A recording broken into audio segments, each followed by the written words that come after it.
Well, thank you very much. It's an honor to have a friend of mine, a very good friend of mine. We've become friends, actually, through the trials and tribulations of everything. And Mark Rutte, Secretary General of NATO, highly respected. Every country, almost every country in Europe. I think you can almost take away the almost pretty soon. No. But they all have great respect for the leader, and he is the leader. And we've had some very good discussions today, and things are going along pretty well as regarding Ukraine, Russia. We thought it would be a little bit easier. That's turned out to be tougher than the Middle East. The Middle East was supposed to be the tough one, and we've solved that puzzle, but this one will get solved also. So I want to just say it's an honor to have you, Mark. Thank you very much. Thank you so much for hosting again. And we were texting, I think it was on the day when you were in Israel and in Egypt, this tremendous success you had under your leadership, bringing peace to the Middle East. And then we texted each other and said, and the next big thing has to be Ukraine, Russia. And I want to help, NATO wants to help, my colleagues want to help to basically deliver on your vision of peace in Ukraine. And I really want to thank you for everything you're doing, including breaking the deadlock with Putin, starting the dialogue in February when you came in as president in January, but also for everything you did with NATO. The fact that we are now at this 5%, the huge success in The Hague at the NATO summit, the fact that Europeans are also stepping up when it comes to Ukraine, basically the weapons from the US being delivered to Ukraine, paid for by allies, and the Europeans coming together to discuss how can we sustain Ukraine post the peace deal. All of this is evidence of your leadership of pushing the Europeans and the Canadians to do more, to deliver, and to equalize in spending with the US. So on all of this, and today we will talk more on how we can really bring Ukraine to the next phase and get this terrible war, and all the bloodshed ended. And as you know, we are going to be making a big trip next week. Some of you are going with us. We'll be going to Malaysia, South Korea, and Japan. In South Korea, I'll be meeting with President Xi of China. We'll have a pretty long meeting scheduled. We can work out a lot of our questions and our doubts and our tremendous assets together. So we look forward to that. I think something will work out. We have a very good relationship, but that'll be a big one. We canceled the meeting with President Putin. It didn't feel right to me. It didn't feel like we were going to get to the place we have to get, so I canceled it. But we'll do it in the future. But next week we'll be with many of you in those locations that I told you. Then it's back to Washington. So thank you very much, everybody. Yeah, please. Mr. President, can you tell us a little bit about why you're elevating sanctions against Russia right now? I just felt it was time. We've waited a long time. I thought that we'd go long before the Middle East. And Mark, as you know, we did the Middle East plus 7. So we did 7 different wars from Pakistan and India to so many. Azerbaijan, Armenia. Which they said was impossible to do. All these wars I did, and the one that we have left, we have 1 left. It'll be 9. We have 1 left, and I think we'll get that done too. I think we're on our way to getting it done. We have to. Mr. President, please. Mr. President, do you have a timeline for when you think this war is going to be over because of your leadership? No, I don't have a timeline. You can't have in war. It's hard to have a timeline. You know, so many things happen in war. Go ahead. What about Tomahawk missiles? Putin is definitely Well, the problem with the Tomahawk that a lot of people don't know, it'll take a minimum of 6 months, usually a year, to learn how to use them. They're highly complex. So the only way a Tomahawk is going to be shot is if we shot it, and we're not going to do that. But there is a tremendous learning curve with the Tomahawk. It's a very powerful weapon, very accurate weapon, and maybe that's what makes it so complex. But it will take a year. It takes a year of intense training to learn how to use it. And we know how to use it, and we're not going to be teaching other people. It's too far out into the future. Yes, Mr. President, I saw, Mr. President, that you said as recently as yesterday that you still believe that Putin wants to end the war. Yeah, Then today I do. You took this step to ratchet the sanctions and put more pressure on him. What else are you going to do to encourage him to get there, or can you explain why you do believe that he wants peace? Yeah, it's a good question. Today is a very big day in terms of what we're doing. Look, these are tremendous sanctions. These are very big. Those are against their 2 big oil companies, and we hope that they won't be on for long. We hope that the war will be settled. We just answered having to do with the various forms of missiles and everything else that we're looking at, but we don't think that's going to be necessary. We would like to see them just take the line that has been formed over quite a long period of time and go and let's, go home.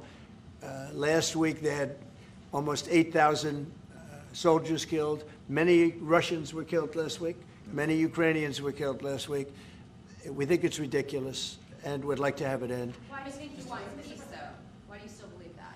I think they want peace. I think they both want peace at this point. It's been, it's almost 4 years. You're going into 4 years. And if I were president, it never would have started. But yeah, it's time. Mr. President, on the shutdown, do you plan to meet with Democrats before you head to Asia? And if not, why not meet with the Democrats? Well, I think it's a shame that it's shut down because we have the greatest economy, as you were saying before. We have the greatest economy in the world right now, by far, the United States. We have almost 18, now it was 17, now it's $18 trillion being poured into our country, and it's no time for shutdowns. I don't think it's affecting what we're doing, but it's too bad for a lot of people. We have a lot of good people that aren't working right now that should be, and it's because the Democrats want to try and renegotiate a deal that they had negotiated. They want $1.5 trillion given to illegal immigrants who came into the country, and it's going to hurt the health care of citizens of our country that have been paying into it, that have been working hard for it, that really deserve it.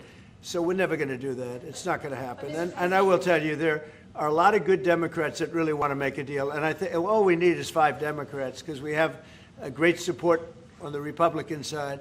So I think we need 5 Democrats, and there are a lot of them that want to make a deal. So I think at some point,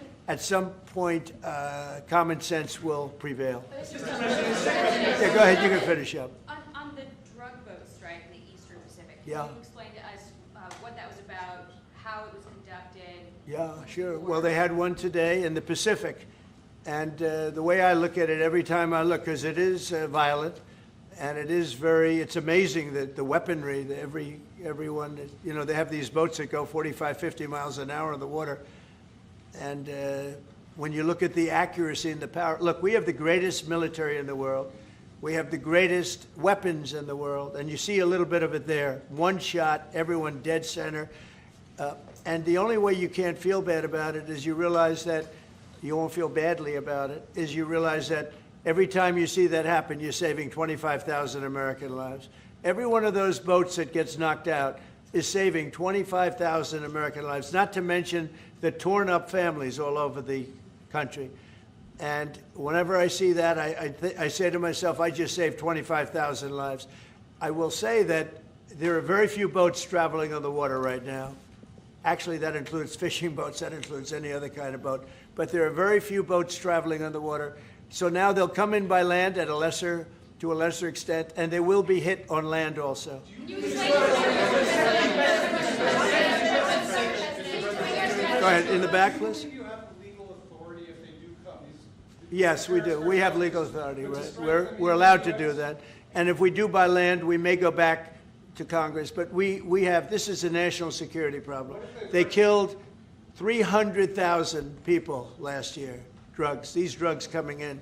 They killed 300,000 Americans last year, and that gives you legal authority. We have a national security, really, I will say this. When you look at the people we're dealing with, and we know them, we know the people coming in, we know the boats, we know everything else. We're allowed to do it. It's in international waters. If we don't do it, we're going to lose hundreds of thousands of people. Now, they'll be coming in by land a little bit more because they're not coming in by boat anymore. There are no boats in the water. There are no more boats. We know the boat almost immediately. It's pretty unusual when you see somebody with a fishing rod and 5 engines on the back of the boat. You don't need that to go fishing. Wait. And we will hit them very hard when they come in by land. And they haven't experienced that yet, but now we're totally prepared to do that. We'll probably go back to Congress and explain exactly what we're doing when we come to the land. We don't have to do that, but I think, Marco, I'd like to do that. You may respond to that if you want. Yeah, well, I mean, the question is, bottom line, these are drug boats. If people want to stop seeing drug boats blow up, stop sending drugs to the United States. But does it matter if it's in the United States? Well, these are all in international waters. The boat. Would you do a strike in the United States, or if North America? Well, that's a different matter. Now you're talking about a law enforcement matter. In this particular case, there are people traveling on international waters headed towards the United States with hostilities in mind, which includes flooding our country with dangerous, deadly drugs. And they're going to be stopped. And that's what's happening. And in the case last week, you saw there was a submarine. It was a submarine. It was a submersible. That's a drug boat all the way through. We know what these boats are. The president just said it. We track them from the very beginning. We know who's on them, who they are, where they're coming from, what they have on them. You know, if you're running drug boats, you're in grave danger. And drug usage is way down, and drug usage coming from the sea, they call it ocean drugs, a little term that they use, the ocean drugs, is very close to non-existent right now. I wouldn't want to be in one of those boats heading away, you know, they're driving happily to destroy the lives of people, and they end up, that's the end of them. So the ocean drugs and the sea drugs, drugs by sea they call it also, that's almost down to nothing, as you can imagine.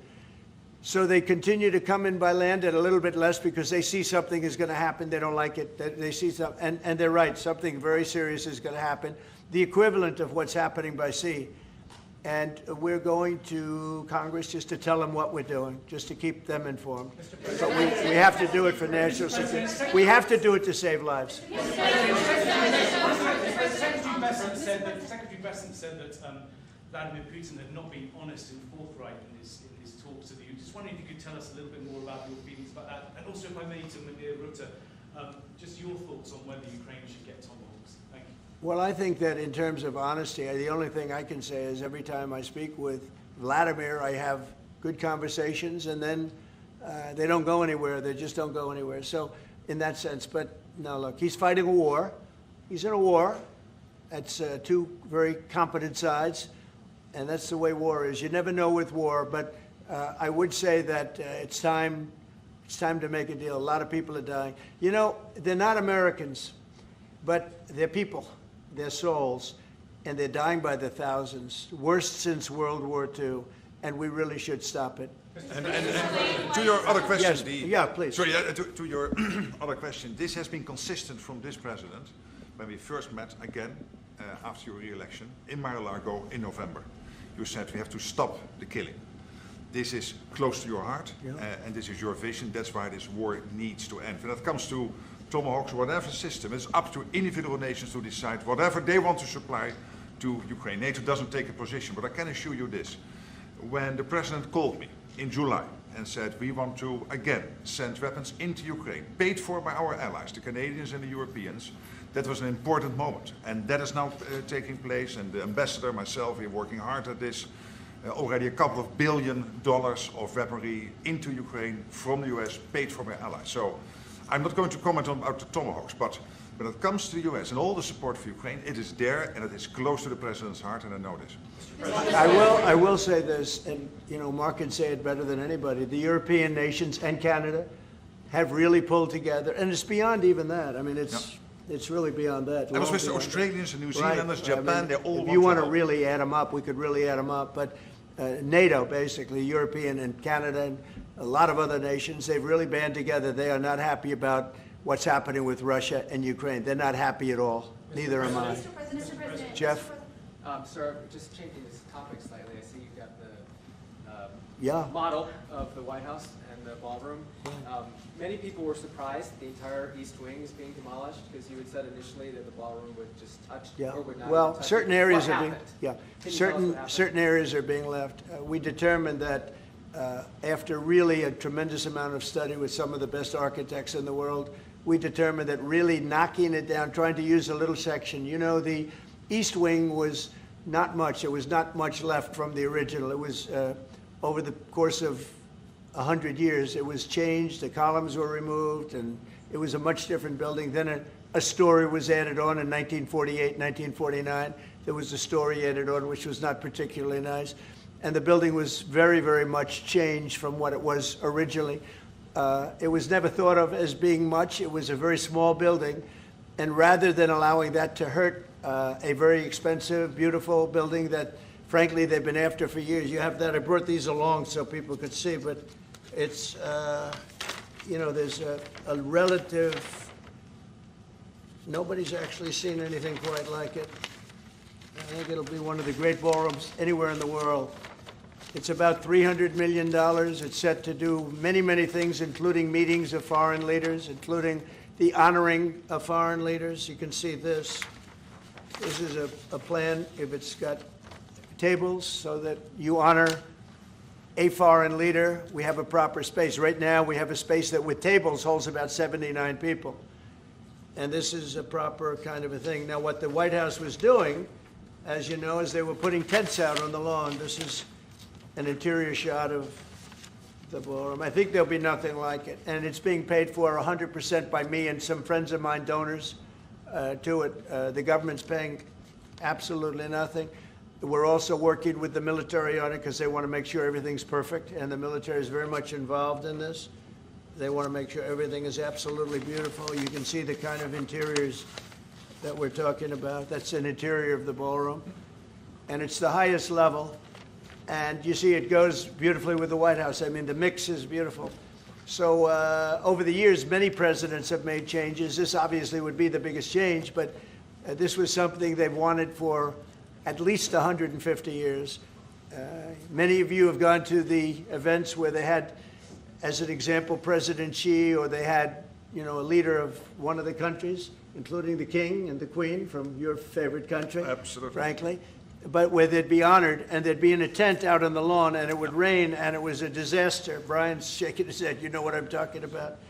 And so I thought I'd bring this out because this is going to be probably the finest ballroom ever built, and we're doing it no cost to the country. It's being put, the money's being put in by me and donors, very great patriots actually, and the spirit on the building of it is amazing. We are using little sections of footings and various other things, but that's sort of irrelevant. In order to do it properly, we had to take down the existing structure. The way it was shown, it looked like we were touching the White House. We don't touch the White House. That's a bridge, a glass bridge, going from the White House to the ballroom. Then you get into the lobby of the ballroom, and then you go into the magnificent, the main room. And it's something that has gotten incredible reviews. And just quickly following up on that, sir.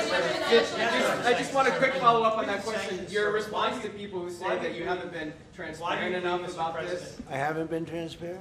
That some of your Really? colleagues feel it should have gone for a I've review. shown this to everybody that would listen. Third-rate reporters didn't see it because they didn't look. You're a third-rate reporter, always have been. So third-rate reporters didn't look, but anybody that asked, these pictures have been in newspapers. They've been all over the place, and you know, we're very proud of it. It's gotten great reviews. It's gotten really great reviews. So I think we've been more transparent than anybody's ever been. Why do you believe, Mr. President, that the sanctions that you're announcing today will push Putin to the negotiating Well, I don't know that they will. I think that they'll certainly have an impact. They're massive sanctions. It's sanctions on oil. The two biggest oil companies, among the biggest in the world, but they're Russian. They do a lot of oil. And hopefully it'll push, hopefully he'll become reasonable, and hopefully Zelensky will be reasonable too. You know, it takes two to tango, as they say, and we're going to find out. They hate each other. These two people hate each other. You know that better than anybody. And it makes it more difficult than it should be. This should be easier to do.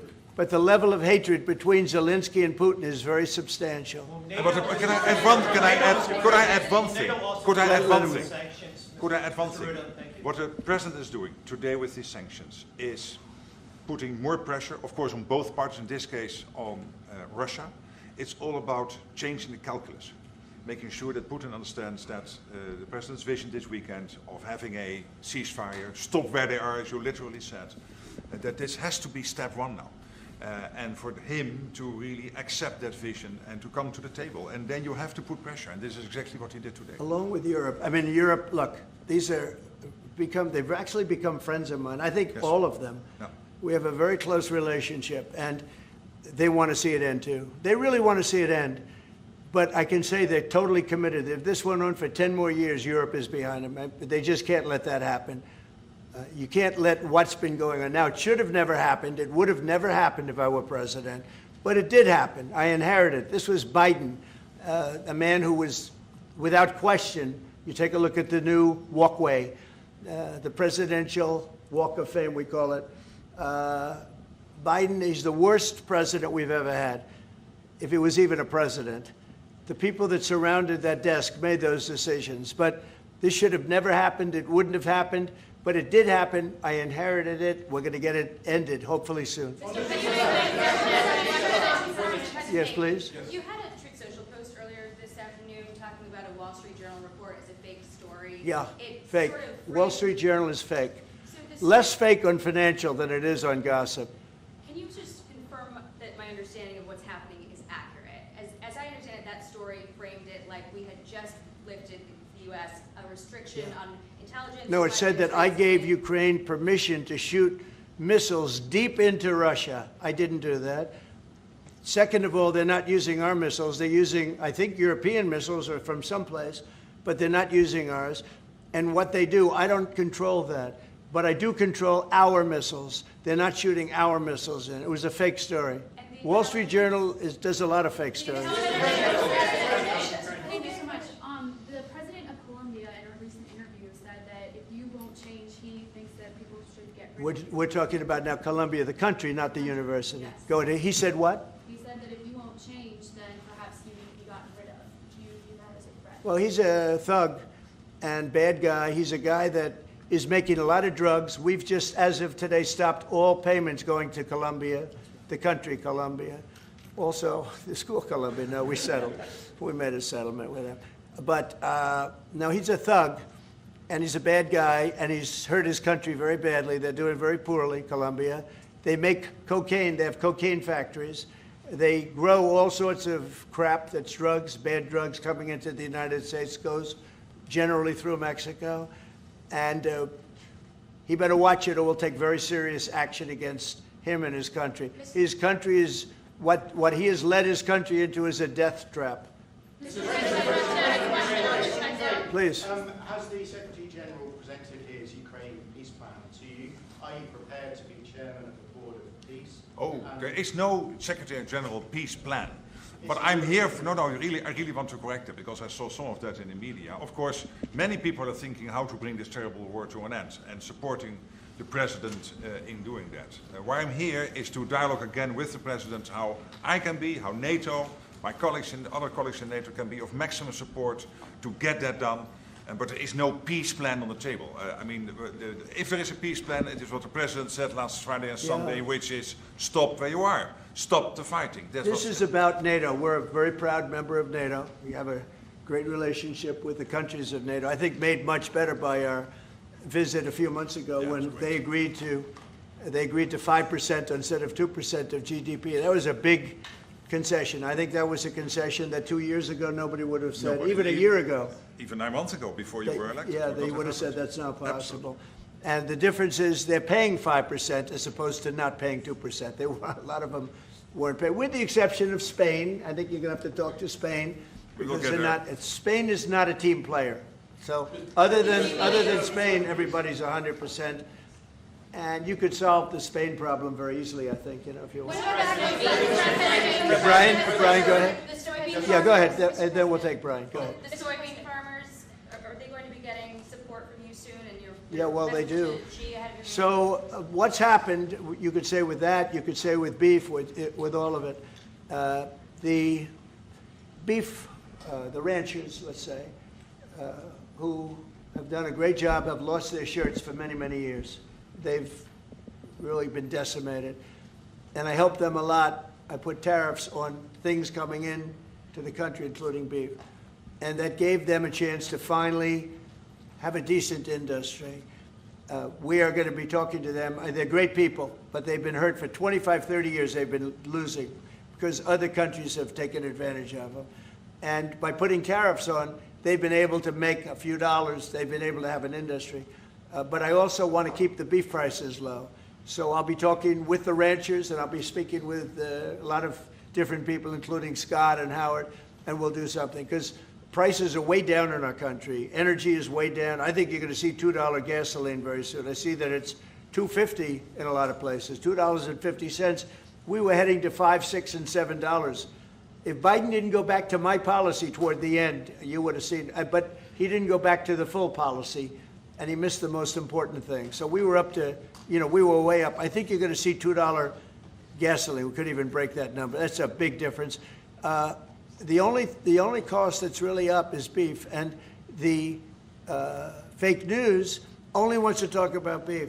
And what I did is I made it possible for those people to survive. They're incredible people, but they were being decimated by other countries, and I didn't want that to happen. So prices are way down, groceries are down, everything's down, energy's way down. Even interest rates with a bad chairman of the Fed, he's terrible, he's a fool. But even interest rates are down. So our country has never done better. We're going to take in, I think, $21 trillion this year. No country has ever taken in more than 3. And we're going to take in $21 trillion of investments because of the tariffs. If we didn't have tariffs, we would be a mess. We would be a national security problem. And we've done a job. So I'm very happy about that. We're going to do something very quickly and easily on beef to get it down. The ranchers understand that. They're so happy for what I've done. I saved them. I don't think you'd have any beef in this country if I didn't do that. So we're very proud of that. Yeah, Brian? Yes, sir. Yesterday in Los Angeles, immigration officials were attacked by some protesters in an attempt to arrest an illegal alien. Gavin Newsom, other Democrats have used very aggressive language in terms of how to address ICE agents out in the field. Is there any responsibility that we can place on Gavin Newsom and other elected officials for using such aggressive language? Well, Gavin has to be careful. Remember that when I first came in, they had a terrible riot in Los Angeles. They had the fires, which shouldn't have happened. They didn't have the water for the fires. They should have had the water coming in from the Pacific Northwest. They didn't have the waters. They didn't have water in the hydrants or the sprinklers. So they had the fires, and then they had the riot. And if we didn't go and take care of that riot, you would have lost Los Angeles. You would have canceled the Olympics, which is because of me in Los Angeles. And the police commissioner, the head of the police, said, if the president didn't come in, we would have lost Los Angeles. We did not have the capability of taking care of it. And he said it very strongly. And we did a great job. And within a week, it was all done. Within one day, it was done. But within a week, it was all done.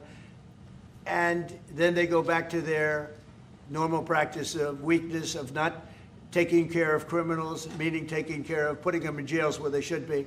Washington, D.C., and you all are the best people for that, because Washington, D.C. is now one of the safest cities. It was one of the most dangerous cities in the country. Now Washington, D.C., believe it or not, I'm embarrassed to say it in front of you, but Washington, D.C. went from one of the worst, most dangerous cities to you can walk down the street, you can send your child to meet you at a location. Your child is going to be fine. We have a very, very safe city, one of the safest, and very proud of that. Memphis, by the way, is coming along fantastically. We're in Memphis right now. We had the FBI in Chicago. We're doing things.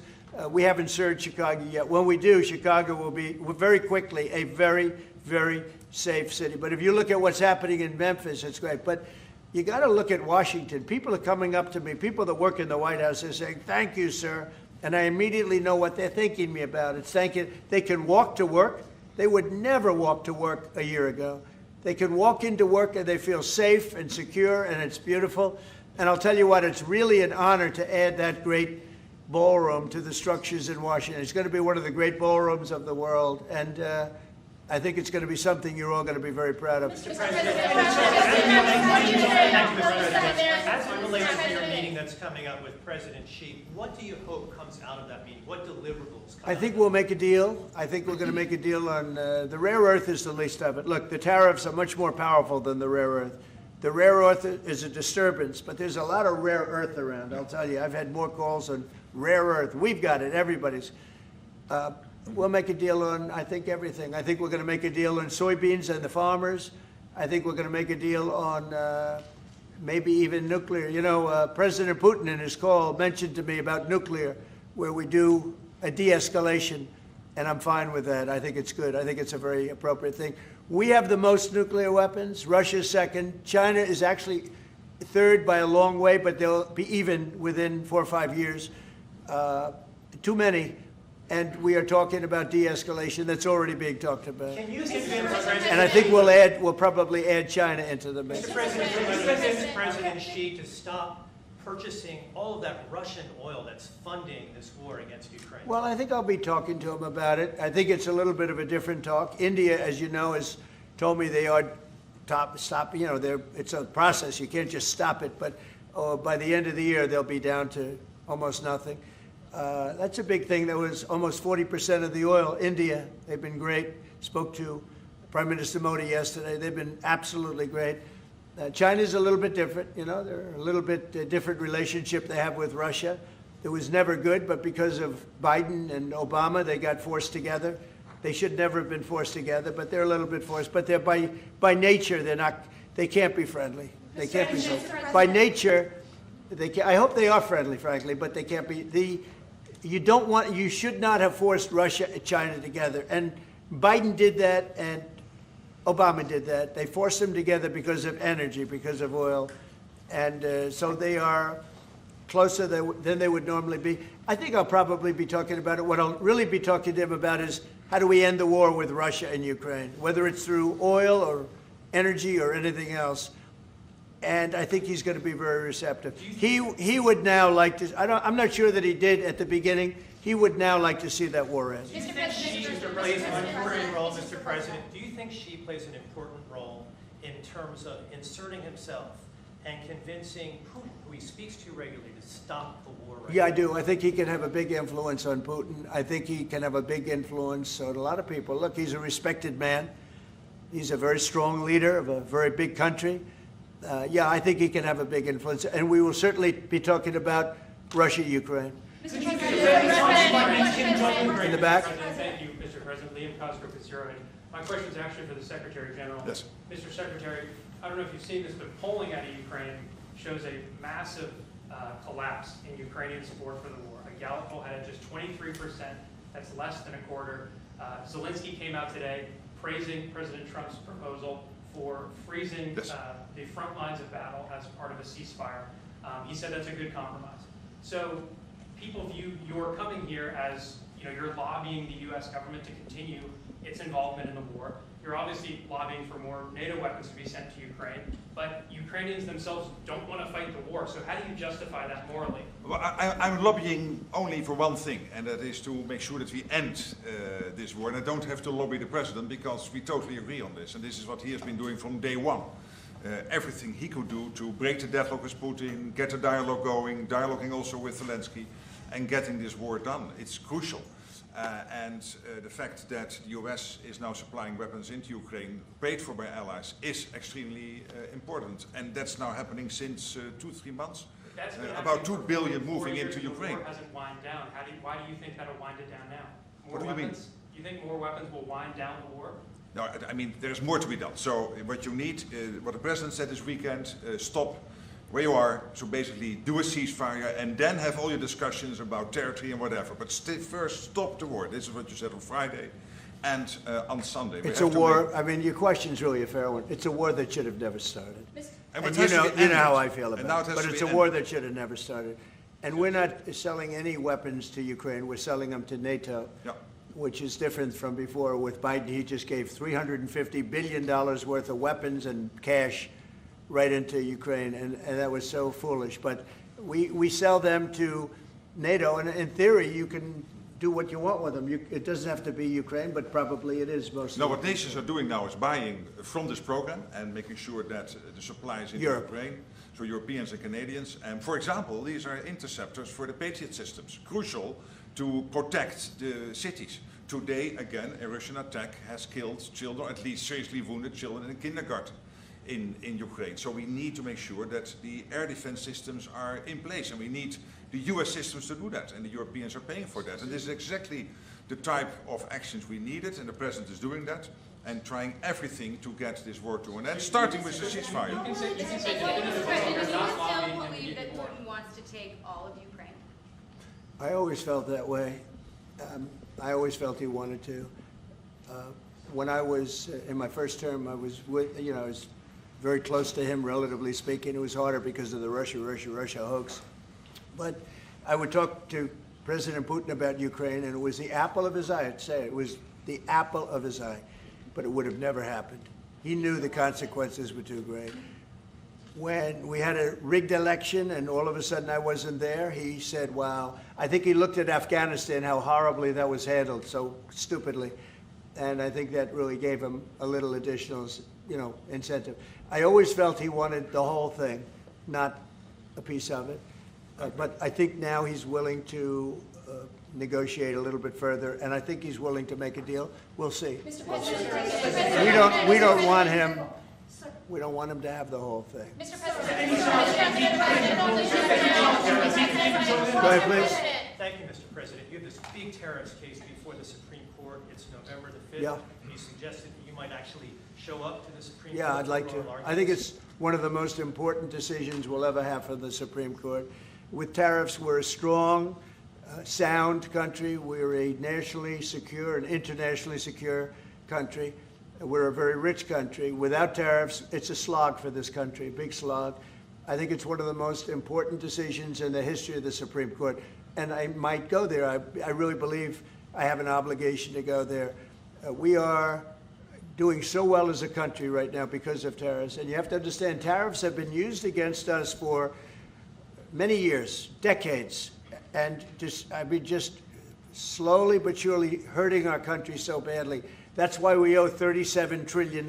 We owe that because other countries have taken advantage of us over many, many decades, And now we're a rich country. We're taking in money like we've never done before. Without tariffs, that would not be happening. And also, I solved, as you know, 8 wars. Of the 8, 5 of them, maybe even 6 of them, are because of tariffs. The threat of tariffs on these nations, if you want to fight, that's okay. India and Pakistan. If you want to fight, that's okay. But you're going to pay tariffs, and they're going to be very substantial. And we're in the midst of a trade deal. And they said, we don't want to do that. 2 days later, they call up, and they're not going to fight anymore. They have peace. But I've done that out of 8, I would say 6 times, 5 times, 6 times. Tariffs are vital to this country. And tariffs have been used against us by China, by every other country, and all we're doing is using them to negotiate fair deals. And as you know, we made a fair deal with Japan, we made a fair deal with all of Europe, the European Union. We made a fair deal with South Korea. These are countries that were taking so much money away from us, not sustainable, and now we're taking in hundreds of billions and even trillions of dollars. If this country is not allowed to have tariffs, if this country is not allowed to have the President of the United States negotiate on behalf of it with tariffs, we are put in a position where we're going to be a third world country. We can't let that happen.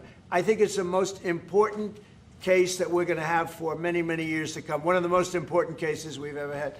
With tariffs, we're a rich, secure country. Without tariffs, we're a laughingstock. We'll be a laughingstock.